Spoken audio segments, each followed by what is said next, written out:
Wabah corona hingga saat ini belum berakhir. Virus ini seolah nyata berkembang ke seluruh dunia. Terbukti dari negara berkembang hingga negara-negara maju, semua menjadi korban keganasan virus yang satu ini. Hingga saat ini pemerintah terus berusaha agar virus ini tidak terus menyebar dengan cara memutus mata rantai penyebarannya. Untuk itu sebagai masyarakat Indonesia, kita wajib mendukung pemerintah agar virus COVID-19 ini bisa segera berakhir. Hal ini pun yang dilakukan oleh pondok-pondok pesantren di Jawa Timur. Antara lain dengan membiasakan memakai masker, mencuci tangan, dan menjaga jarak. Simak dialog kali ini yang akan membahas masalah dampak virus corona pada kegiatan pondok pesantren. Selamat menyaksikan. Assalamualaikum pemirsa Bangsa TV. Kali ini kita kedatangan tamu yang terhormat Kiai Khos dari Madura, Kiai Mukhlis Muhsin dari Pondok Pesantren Paterpan Modung Bangkalan Madura. Pondok pesantren ini didirikan tahun 2003, dirintis tahun 97 ya. Dengan waktu yang singkat sudah berhasil menjadi sebuah pondok pesantren yang sangat besar dengan bangunan dan santri yang besar. Dan problemnya saat ini ialah ada pandemi COVID-19 yang harus dihadapi oleh semua pondok pesantren. Bagaimana nanti sebuah pondok pesantren untuk menerapkan protokol kesehatan itu sehingga tidak menjadi klaster-klaster penularan COVID yang baru. Langsung saja kita bersama Yai Mukhlis. Assalamualaikum Yai. Waalaikumsalam. Bagaimana kabarnya? Alhamdulillah sehat. Alhamdulillah sehat. Gimana ya bisa diceritakan posisi saat ini setelah pandemi, anak-anak didik dan kehidupan di pondok saat ini? Alhamdulillah, karena kita tetap menerapkan dan patuh betul pada protokol kesehatan, kami sekeluarga, Dewan Pengasuh dan juga santri maupun semua pengurus diberi kesehatan yang prima oleh Allah Subhanahu wa Ta'ala. Di sisi ininya, santri sudah kembali ke pondok? Alhamdulillah, santri sudah penuh kembali, walaupun sebelumnya harus kembali secara bertahap, karena kita ikuti seperti apa yang menjadi anjuran pemerintah, yaitu harus betul-betul memperhatikan protokol kesehatan. Di sananya bagaimana penerapan protokol kesehatan untuk ketika santri kali pertama masuk ke pondok? Pertama, kami sebelum mereka santri-santri kembali ke pondok itu, kita gencar sosialisasi lewat media, yaitu WA ataupun juga Facebook dan juga media-media pondok yang mereka semuanya punya gitu loh. Pertama, harus sebelum kembali rapid dulu di kesehatan, tempat kesehatan di setempat gitu. Apakah yang dari Pulau Madura sendiri ataupun juga di luar Pulau Madura. Kembali ke pondok kita rapid kembali, rapid ulang. Setelah itu jika ada yang reaktif ya kita mohon maaf kepada wali santri untuk dengan legowo untuk kembali dulu sampai nanti setelah kita rapid betul-betul non reaktif. Setelah mereka kembali di pondok dan nyata-nyata non reaktif, kita karantina selama 14 hari. Dan barulah mereka secara bertahap pula masuk ke lembaga-lembaga yang dimana mereka berada, apakah di SMP-nya, SMA-nya dan seterusnya gitu. Sampai sekarang posisinya sudah berapa santri yang kembali? Sudah 100%?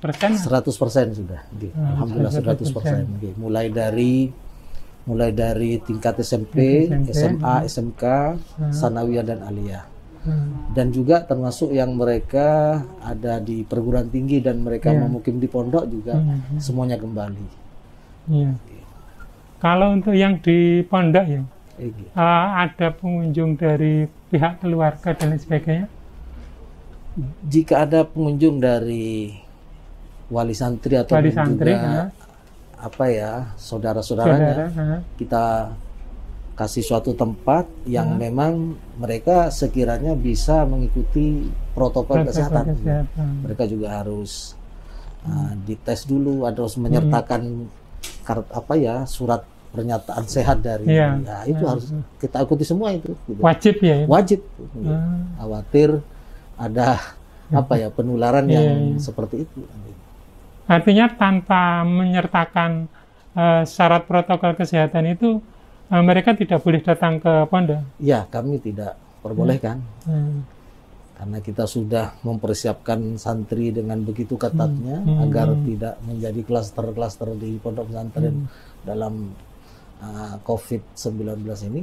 Malah nanti ada pengunjung yang justru dari satu bisa menyebar. Kita upayakan begitu.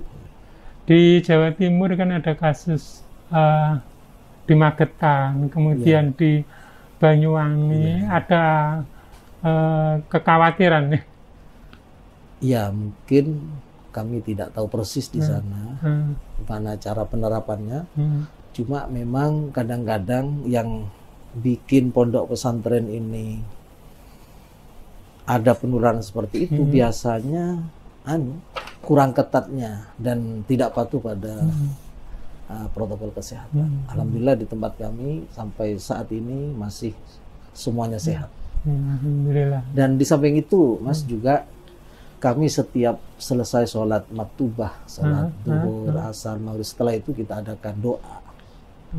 Adakan doa bersama agar semua yang ada di lingkungan pondok itu diberi kesehatan dan terhindar dari COVID itu. Ya, yang namanya mengelola santri ratusan jumlahnya, bahkan ribuan. Kan apapun kadang ada yang bandel untuk tidak mematuhi protokol ini. Ada semacam sanksi, teguran dan sebagainya. Gimana? Tetap kami berlakukan teguran kalau memang masih membandel, kita sanksi. Bahkan kita karantina mereka. Di suatu tempat melanggar ini ya. Biar ada efek jerah gitu. Iya. Tapi kalau fasilitas di pondok sendiri antar antar kelas ya, antar tingkatan ada sendiri, misalnya mulai dari cuci tangan, mulai dari hand sanitizer, kemudian masker dan lain sebagainya. Gimana fasilitas-fasilitas? Alhamdulillah fasilitas di pondok kami memadai. Toh awalnya memang tidak begitu memadai, tapi akhirnya banyak donasi yang peduli dengan itu, dan juga ada bantuan dari pemerintah Kabupaten Bangkalan dan juga dari Provinsi Jawa Timur, sehingga semuanya berjalan seperti yang diinginkan pemerintah, yaitu tetap memperhatikan protokol kesehatan. Kemudian ya, kalau misalkan ini ada semacam himbauan ya, artinya biar apapun ini agar santri yang di sini tetap aman, yang di Al-Anwar ini tetap aman, tidak tertular ini. Taruhlah ada, kalau di sini kan ada kayak jam malam dan lain sebagainya. Kalau di pondok maksudnya bagaimana? Kalau di umum ini kan ada razia, ada jam malam, ada kalau hal seperti itu di pondok bagaimana? Ya sama, kita di pondok pesantren ada yang namanya suatu pengurus namanya di bidang ketertiban dan keamanan. Dia yang bertugas mulai dari menegur ya kan, dan juga memberi sanksi mereka yang bertugas di bagian penertiban dan keamanan itu. Mulai ketika tidak bermasker langsung kita peringatkan, dan juga diantaranya membuang sampah yang sembarangan, terlambat dalam sekolah, atau tidak cuci tangan, atau terlalu berdekatan. Nah ini juga kita ada petugasnya masing-masing. Itu pun secara bergantian, ada beberapa petugas yang ditugaskan di berbagai kamar dan juga di kelas gitu. Unsurnya dari unsur santri juga. Santri juga dari ya, semua yang ya? senior. Dan sudah kita latih, kita pernah ikutkan pelatihan tentang ini. Ya, alhamdulillah. Kalau imbauan ke masyarakat ya, artinya kan gini, secara umum di sana di Madura itu kan nurutnya kan kiai. Iya. Ini agar artinya kan kesadaran bermasker ini kan harus 3M itu kan harus terus-menerus digalakkan. Iya. Ini bahwasanya COVID ini tidak sekedar hoax, berita bohong, ini nyata, ini gimana ya? Ya, sebagai himbauan kepada masyarakat, terutama di dunia pesantren, ini juga harus kita yakin bahwa ini kita sedang diuji oleh Allah Subhanahu Wa Taala, dan pandemi COVID ini sangat nyata, terbukti dari berbagai negara akan juga merasakan semua itu. Nah, untuk itu himbauan saya kepada masyarakat luas dan juga khususnya dunia pesantren, ini harus betul-betul kita patuhi apa yang menjadi anjuran pemerintah. Lagi pula kalau pesantren sebenarnya sekalipun tidak ada wabah yang mendunia ini, sudah menerapkan protokol kesehatan itu, hanya saja mungkin pesantren itu tidak bermasker dulu-dulunya. Tetapi kalau urusan cuci tangan, ya kan dari 3M itu mencuci tangan ini sudah biasa. Bahkan kalau hitung minimal santri itu 10 kali. Untuk 10 kali bercuci tangan. Coba kita. Sholatnya saja 5 waktu kali. Sudah cuci tangan, ya kan. Kemudian lain sholat sunatnya, sholat duha, sholat tahajudnya itu sudah berapa? Sudah 7. Ketika makan minimal 3 kali, sudah lengkap, minimal 10. Belum nanti ketika baca Al-Quran, belum kegiatan yang lain. Jaga jarak pun juga di pesantren itu yang dengan cara khas pondok ya, memang kita ketika menghafalkan, ketika baca Al-Quran kan itu memang kalau terlalu dekat mereka akan terganggu, saling mengganggu, ya. Jadi sebenarnya kalau di pesantren ini 3M itu sangat biasa, kecuali masker lah. Kecuali masker. Walaupun di hadis itu dikatakan memang ada larangan untuk memakai masker ketika sholat. Tapi itu kan masih banyak pendapat-pendapat yang lain dalam menanggapi hadis itu. Di antaranya juga ada yang mengatakan itu kan dalam suatu kondisi ketika Rasulullah melarangnya agar tidak menyerupai orang Majusi, kan gitu. Karena orang Majusi itu biasa dalam beribadah atau dalam itu kan memakai penutup ya, seperti itu. Gitu aja. Adapun dalam kondisi tidak normal itu kan kondisi normatif kan. Ketika kondisi pandemi seperti ini beda lagi. Malah Rasulullah juga menganjurkan ketika kita berhadapan dengan orang yang sekiranya dapat menularkan suatu penyakit, nah itu Rasulullah juga dengan keras, dengan tegas juga melarang untuk mendekat mereka. Masker adalah salah satu hal yang memang dapat tidak tertular dengan kondisi COVID ini, dan ini yang paling efektif menurut saya. Murah meriah kan. Nabi pernah bersabda, firra minal majdum firaraka minal asad, gitu. Kalian harus lari dari orang yang kena penyakit kulit itu, padahal penyakit kulit.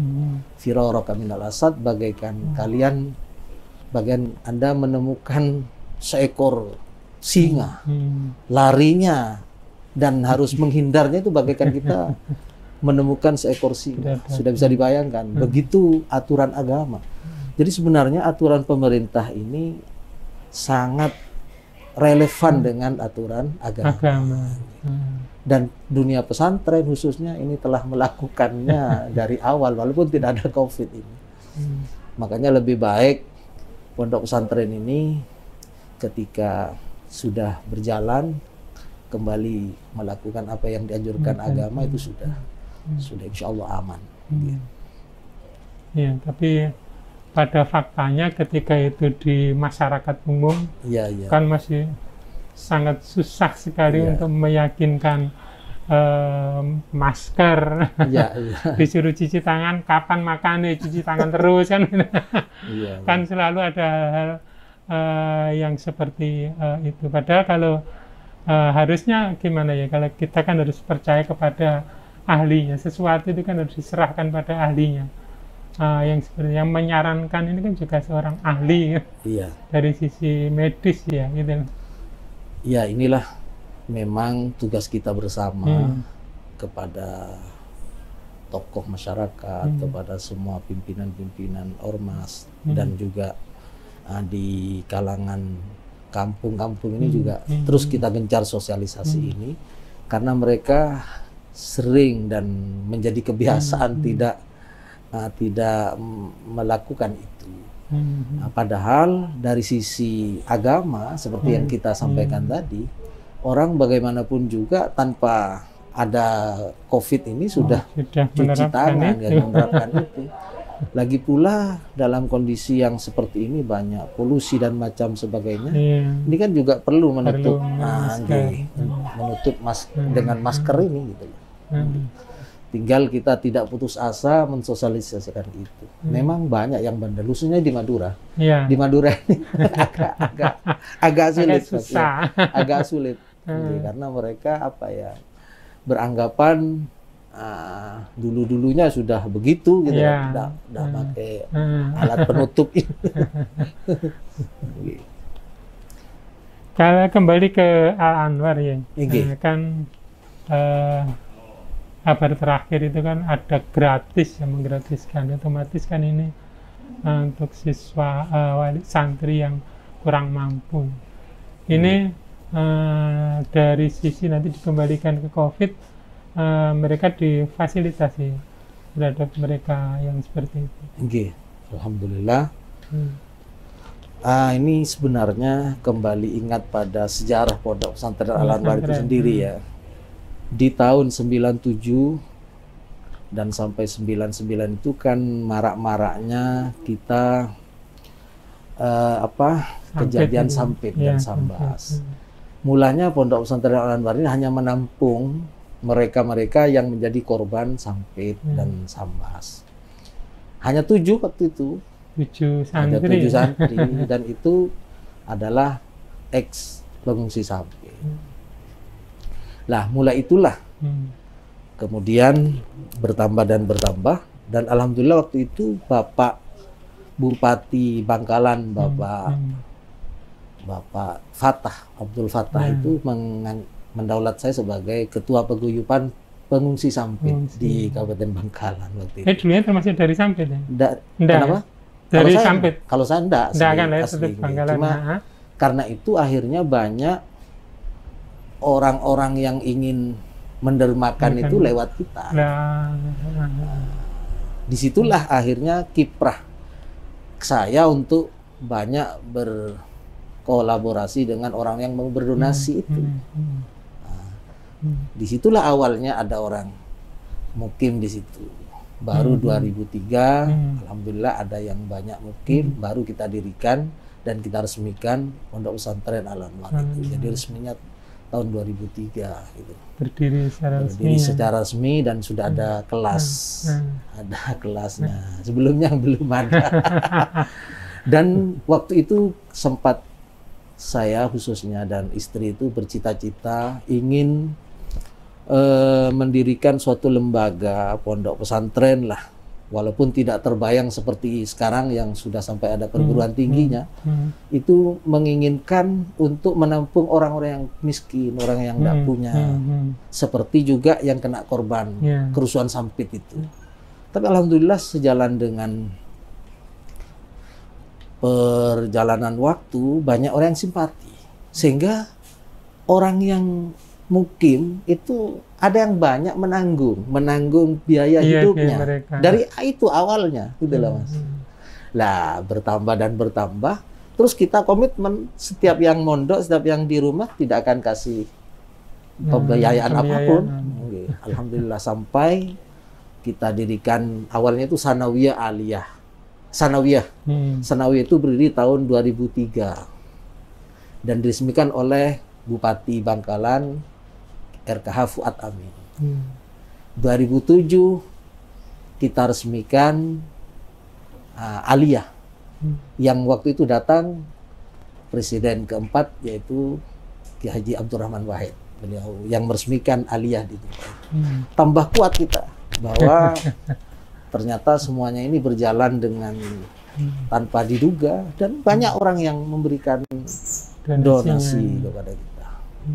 Nah, setelah itu tahun 2011 baru ada SMK. Ada SMK dan SMP. SMP diminal Tohal Amin dan SMK-nya Al Anwar. Di 2013 yang meresmikan SMP itu Pak Menteri PDT, Pak Helmi Faisal Zaini waktu itu 2011. 2013 alhamdulillah waktu itu rombongan istri-istri menteri yang tergabung dalam apa singkatannya itu lupa saya, himpunan istri-istri menteri bersatu, apa ya namanya itu. Nah ini akhirnya mengadakan peresmian di rumah itu se-Jawa Timur, peresmian rumah pintar se-Jawa Timur, dan alhamdulillah Pondok Pesantren Al-Aman kebagian rumah pintar itu. Lah tahun 2013. Lah di waktu itu pula kita resmikan SMA Al-Fat namanya. Nah, karena yang lain banyak Al-Anwarnya, saya beri nama SMA Al-Fat. Diresmikan SMA Al-Fat dan PAUD serta rumah pintar itu. Alhamdulillah. Dan itu semuanya gratis. Kenapa? Orang semakin percaya. Dan kita gratis itu sebelum ada BOS waktu itu. 2003 kan belum ada BOS waktu itu. Jadi, alhamdulillah kedepannya kan sudah ada BOS juga terbantukan dengan itu. Di 2018 baru kita dirikan perguruan tinggi yang alhamdulillah Ibu Khofifah yang meresmikan waktu jadi Menteri Sosial waktu itu. 2019 dapat izin kemarin itu ya? 2011 dapat izin. Waktu 18 masih dapat anjuran untuk sambil jalan. 2019 sudah dapat izin. Terakhir ya, himbauannya untuk tetap kaitannya dengan COVID ya, untuk penerapan ini ke masyarakat, ke ini apa ya, himbauan pencegahan COVID ini. Himbauan saya kepada masyarakat, hendaknya kita tetap mematuhi protokol kesehatan ini dengan sebenar-benarnya, dan kalau ini tidak semuanya tidak semuanya mengikuti perintah itu dan mengabaikan, tentunya akan menambah klaster-klaster baru di berbagai lini kan gitu.